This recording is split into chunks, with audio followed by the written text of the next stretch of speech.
99.5 FM. It's 2:15 on a Friday. I'm thankful that it's Friday. I got a guest in studio. I think he was passing through. I kind of waved him down and had him come in. Hey, can you introduce yourself and then share what organization you have? Hey, I'm Thomas Galdenzi with Combat Sports Coverage. We were coming out here to support Submission on the Shores grappling event they had going on in Galveston, Texas. We have a team out there competing of 3 females going for their $5,000 challenge. We'll hopefully win the challenge, and it'll be going down tonight. We have weigh-ins, and tomorrow there'll be the tournament, and then we also hold our own submission grappling tournaments, which we'll have an event March 6th in Tomball, Texas, where you can get your tickets and find more information at combatsportscoverage.com. All right, so they had an event. Submission on the Shore had an event in Galveston on the 30th of last month. Mm-hmm. Did you have a team out there? No, I was actually just out there shooting the event. I was covering the event. I was getting pictures for Submission on the Shore. We got some great pictures. It was a great event, and I look forward to the event tomorrow. So I'm excited that I got hooked up with you. Kyle Toadrank, he's going to be competing in your grappling tournament. I think he competed at one before, right? Yes. So he's a really good top prospect right now in MMA. He's also a really high-level grappler, especially when it comes to wrestling. He will be competing in our March 6th event, and he has competed for Combat Sports Coverage before. He was actually a tournament semifinalist. He took second place in one of the bigger tournaments we had couple months back, but I'm happy to have him back on the mats and see what he can do and represent Tomball. What is your background? How'd you get started with combat sports? So originally I used to be a competitor. I had a 3-2 Muay Thai kickboxing mixed record. I fought for 2 titles as an amateur. I lost both those ones, which sucks. But then I also had a gym, so that's how it kind of all started. I had a gym back in the day too. That's how kind of combat sports coverage started. I was interviewing my fighters just to give them more, build their brand, build their social media brand. I was trying to get them more aware, help them sell tickets, and also it kind of helped grow my gym at the time. I quit doing that, and then a couple years later, actually 2 years ago, I tore my ACL and my MCL on my knee, a complete tear.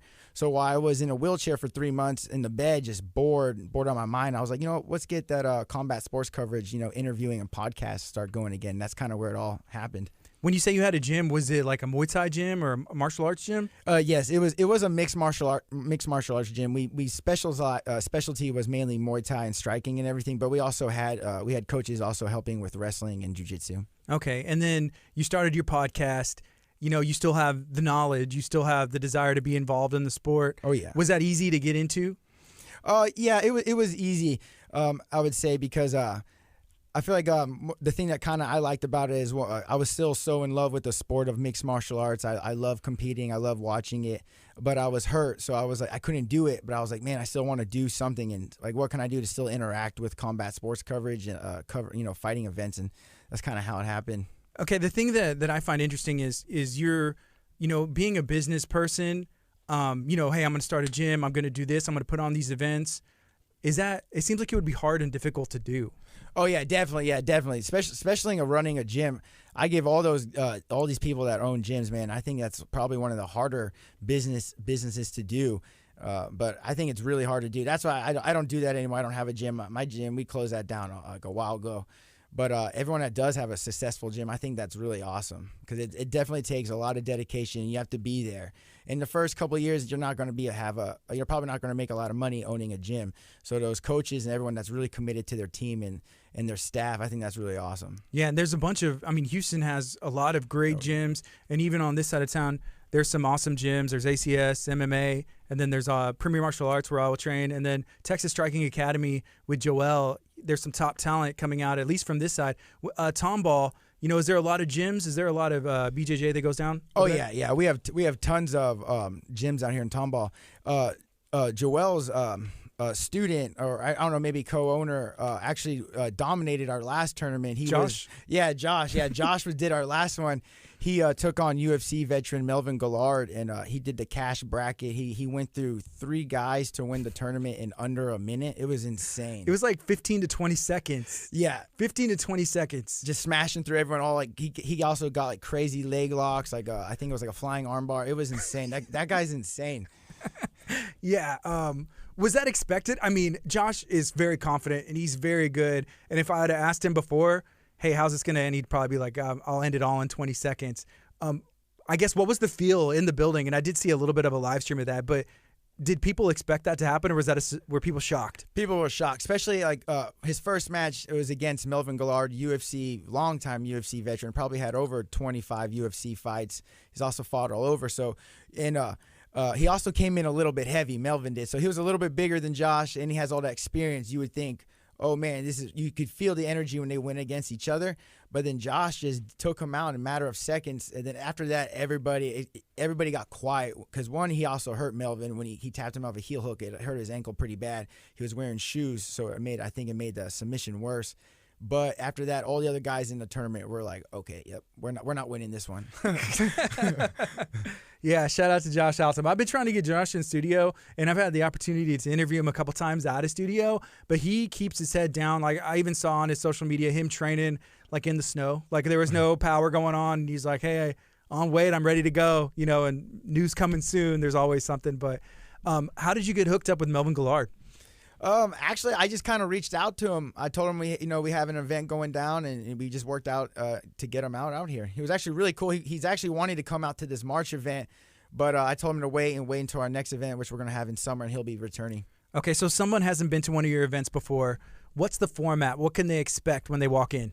So our super fight events, we have a tournament. For like the prelims, which is like we do white belt and blue belt mixed tournament. There's eight people in the bracket. They will all battle each other multiple rounds, and they'll go for the belt.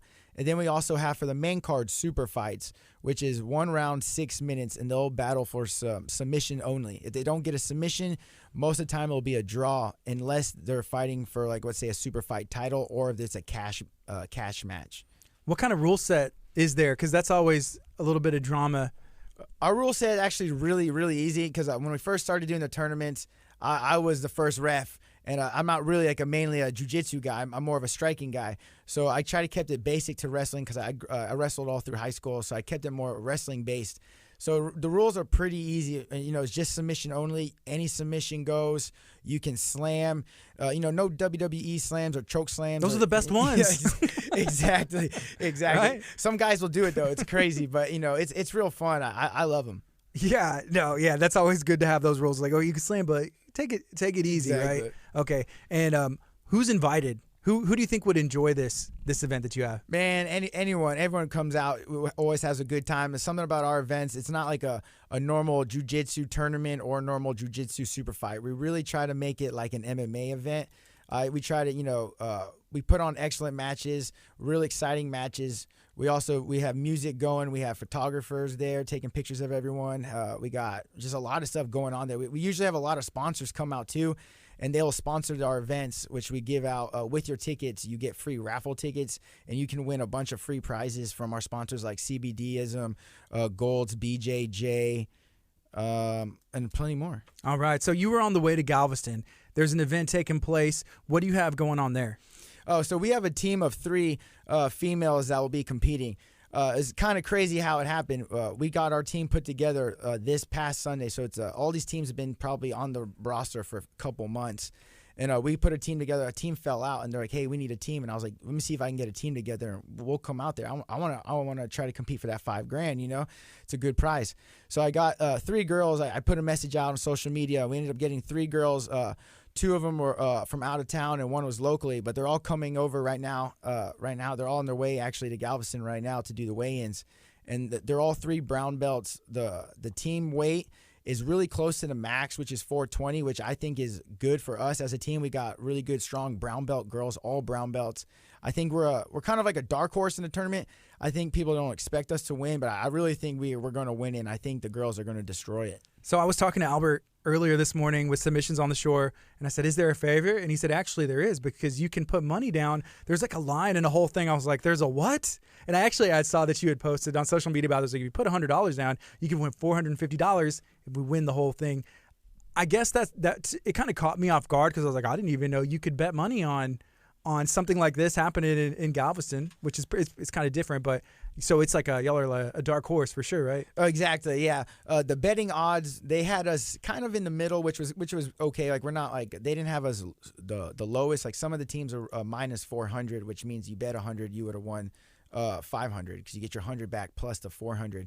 For our team, we're only at a minus 350, which is okay. But there's a couple teams in there that were like a minus 100, a plus 120, which means they're most likely going to win it. But yeah, they're on the other side of the bracket, so we won't see them until the finals. Yeah, that's good. That's good. Yeah. There's a lot of people. He said there's a team coming from Canada.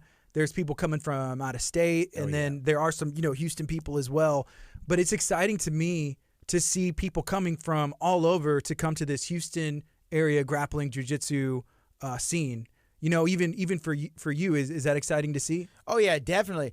It's because even with my events, like we don't put on as much cash prizes as Submission to Shore's doing with this 5,000. But jiu-jitsu, it's not like MMA, boxing. These competitors, they don't get paid a lot of money to grapple. They mainly do it for free, and they're just doing it because they're competitors. They want to win. They just love to show their art. It's really so when they can get a chance to win $5,000. Even if it's as a team of 3, you split it up. It's still a good chunk of change for them. Yeah, and we were talking about Josh Altum earlier. How much money did he win? He won at your event, right? Yes, he won. I can't remember off the top of my head, but it was like close. He won the $1,000 cash bracket, so it was like something around there. That's awesome. And he got a nice little trophy. And he did, yeah. And he gets the bragging rights of saying I went up against Melvin Gillard. Exactly. And that was his main thing. It's priceless. He didn't really care about the money. He cared about mainly just saying that he beat Melvin. He really wanted Melvin because I told him off the back he was one of the favorites and so was Melvin. But I was like, yo, you want Melvin in the first round or you want to get him in the finals? He's like, no, first round. Let's go. I want that. That's a good name. That's the way to do it. If you're confident in yourself, plus you guarantee you get that match. Exactly. And now he'll be able to talk about that forever and have people like me and you talking about that exactly. for forever too. So right now it's 2:27. This is KHEARadio.com, 99.5 FM. Feel free to share this out, hanging out, talking about combat sports coverage. It's taking place March 6th in Tomball, Texas. So you're from Tomball, right? Yeah. Born and raised there? No, I was actually born and raised in Hamilton, Ontario, Canada. But I've pretty much been in Spring, Tomball area like ever since I was like 4. What brought you down here? My parents. They moved down here. They just came down here. They had a feeling that they would find better work out here, which they did. Okay. And so, how old were you when you moved from Canada? Oh, I was like 4. I was basically 4. But we always we still had our house up there, so we'd always go up there every summer. We spent until I was like maybe 7. We'd always just go up there and hang out. Do you still go back? No, not too much anymore. Most of my family, they moved down here with us eventually, or they just kind of passed away. Yeah. So yeah, that Canada. I would like to go one day. It seems like it's cool. Canada's very cool. It's a really cool spot. Definitely go during the summertime. It's a lot nicer. It's not so cold, but it's still nice. Kind of like California weather during summertime. Is grappling and stuff pretty popular over there? Yeah, it's pretty popular. I would definitely say striking was more popular out there. They had some really good strikers. Yeah, that's cool. So whenever you started combat sports, did you even, I guess, envision that it's going to turn into events? Because I believe it was first. No, it's kind of taken these different forms. Exactly. Yeah, I've never, especially doing the events. I never thought of doing the events. It was just kind of I was just during COVID. I had no events to cover or anything, so I was like, man. And I saw a couple shows, people doing jiu-jitsu shows, so I was like, all right, let me look into that. And when I had a gym, I had a couple in-house jiu-jitsu tournaments, so I kind of knew what to do. And I put a couple together, and just surprisingly, they just keep growing and growing like wildfire. And the new one in Tomball is nice because we're out the gutter. We're out the ghetto. We're not in Guns Point anymore. We're not in the ghetto warehouse. We're in a really super nice venue in Tomball with a lot of special features, which I can't wait to show everybody. What's the plan for the rest of this year? Put on more shows, and how many? Yeah, definitely going to looking to put on a couple more shows. After this event, we'll probably have another, hopefully 3 to 4. 3 to 4 this year? Mm-hmm, yes. Okay, and then do you see this as the final version of what combat sports is, or are you going to change? Yeah, no, yeah. We'll keep growing. Hopefully, the new arena. Hopefully, once we start selling that arena out, because we'll be too big. We'll start getting some newer, nicer arenas and stuff, like even bigger stuff like Warehouse Live and stuff like that. Yeah. What do you think about, I guess, even going to different states and other parts of town? Is that hopefully in the future? Definitely. That's something definitely we would like to do. We'd definitely like to go out to College Station, and Daytona Beach, Florida. That's something we definitely have planned in the future. Why those places? I have some hookups out there, so we can get some good deals on some hotels. Okay, that's nice. That makes sense. Whenever you can get a deal, especially as a new promotion and doing something, hey, that makes sense. Or feet on the ground, even if you know somebody there. Exactly. Do a little homework, talk, and meet some people. Definitely. Yeah. Florida is. I'm a lot of my coverage I do is out in Florida too. And I got a really good. I know a couple hotel owners out there. Which if I came out there, they would probably. I know they'll give me. They give a lot of free rooms to me and to some of the staff and stuff. So that'd be nice. What kind of events have you covered before you started doing the events? And I mean, still covered. Mm-hmm.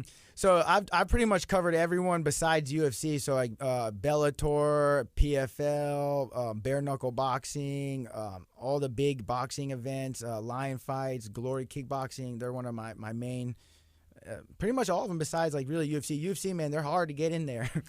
I'm guessing you tried. You just do they even put a call out or anything? No, not really. I've tried, man. I try all the time. I apply. You have to apply for these media credentials per event. I apply, man. I've been doing it for a year straight. One day I'm going to get through. So you know who gets them? So right down the street in Texas City, Booker T, the 2-time WWE Hall of Fame champion, and our good friend Brad Gilmore, they get these credentials, but they have a show on ESPN Houston. So that helps, but I'll see him at these boxing events, UFC fights, whenever they were able to have events, and I was like, Brad, Booker, I want to be y'all's friend, take me with you. Let's go to Vegas. What are we doing here? Exactly. So and that is true with especially when you go to UFC, man. If you don't have the ESPN or the big affiliated credential behind you, they're kind of all right. Yeah. But whenever you get it, it'll make it that much more better. Definitely, yeah. I'll probably I'll freak out. Yeah. So whenever you write, does this go to your website, or do you write for other people as well? Yeah, no. Everything is all just for my site. Everything's for me. Or if they hire me to cover their event, and then they'll get the coverage also. Yeah, and I'm guessing any promotion, I would be excited. Hey, you're writing about it. Come on, let's go. Right? Exactly. Okay. Exactly. Especially the smaller shows, man, they really love it and they really appreciate it. When you come out there, you get some pictures, get some articles, get some interviews for them. They definitely appreciate it. How do you approach those interviews? Are you trying to get a story, or just cover the events, or a little bit of both? I would say a little bit of both. Some of the people I interview, to be honest, I just met them at the event, so it's kind of going off the fly. But if I actually know them, I definitely try to get a little deeper in their stories, so you can find a little bit more about their personality. Yeah, every fighter has a story where they not just fight in the cage or on the mat, but literally the injuries and all. And I'm just thinking about the stories that would come out of the freeze that happened, and the people that are going to be competing, even in Tomball. For you, how they persevered or stayed on weight or whatever they had to do. There's so many different stories out there, and we need more people to tell them. Exactly. Yeah, that's one thing we actually started for this event, for our upcoming March 6th event in Tomball, Texas. We started our combat sports coverage, embedded series. It's kind of like the UFC embedded series where they follow their fighters and stuff. Mm-hmm. So I'll go over there to their gym and shoot some clips of them training and then get them talking about their match, just so kind of builds hype. It kind of gets you a little bit more you might not know one of our competitors, now you might know a little bit about them. Yeah, as a promoter, how important it is to you if you're putting these super fights and there's money going out, how important is it to you to have a competitor promote themselves? That's huge. That is huge to me. I since I used to be a fighter, I'm kind of one of those promoters who's not some promoters will make you in the contract, they'll be, if you don't sell 25 tickets, we're going to take money out of your purse, or we're not going to pay you unless you sell 25 tickets.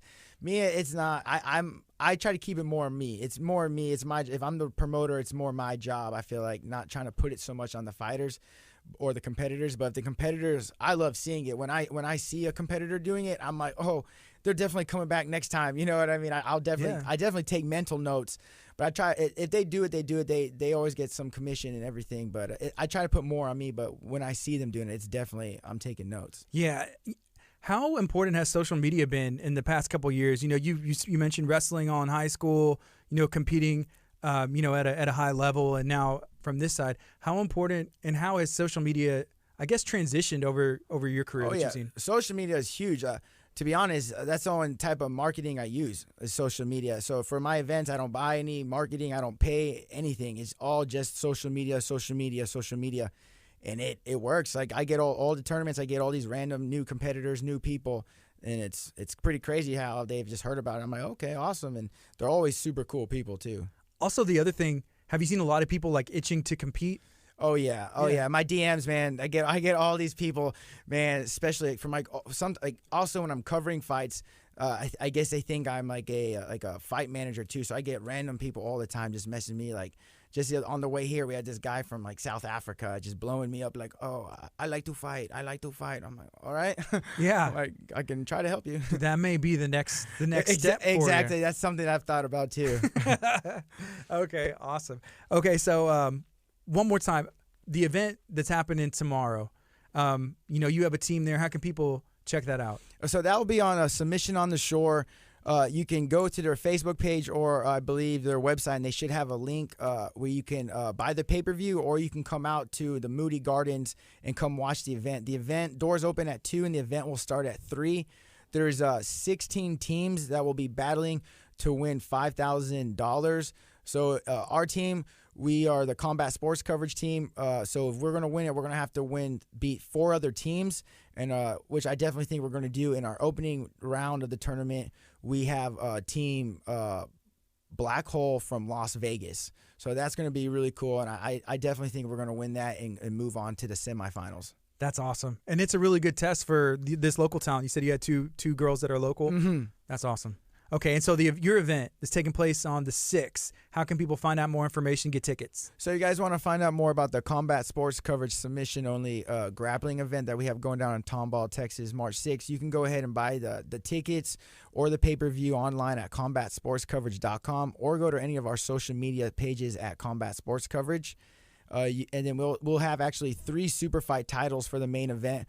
We'll have a brown belt 155 title fight between Faisal Rahman versus Eddie Torres, which is going to actually be a Houston, Texas versus a Corpus Christi event, and then a match. And then we also have our 145er female gi title, which we'll see Austin versus Houston in that one, which is going to be a good one between Ashley Bullock and Melissa Lozano. It's going to be some great fights on the card. You saying that, and maybe they've had an event like this before, but you should do an entire Houston versus Dallas card in Houston, and then go do the exact same thing in Dallas. That's actually funny. I'm actually thinking of doing something like that for my next, for this summer event we'll have. I'm thinking of putting together kind of like some teams, maybe 4 teams, but all locally, like a Galveston team, a Houston team, an Austin team, and a San Antonio team, and have them all just kind of battle, get some of the best talent in there, and have them battle each other to rep our cities. That's awesome. That's a great idea. Is there anything else you'd like to share today? No, just, thanks again for having me come on the radio show, coming on the show. It's a beautiful facility. You guys got some beautiful projects you guys are working on. So definitely everyone needs to make sure to give them a follow, smash their like buttons, because, man, they're doing huge things over here. And I just thank you again for letting me come on your platform and just speak a little bit. Awesome. You're welcome back anytime. Awesome, brother. Thank you. It's KHEA Radio 99.5 FM. All right. Hey, social media. Again, don't forget, you can share this out. Let me know what you got going on. Maybe you have an event or you have a story, and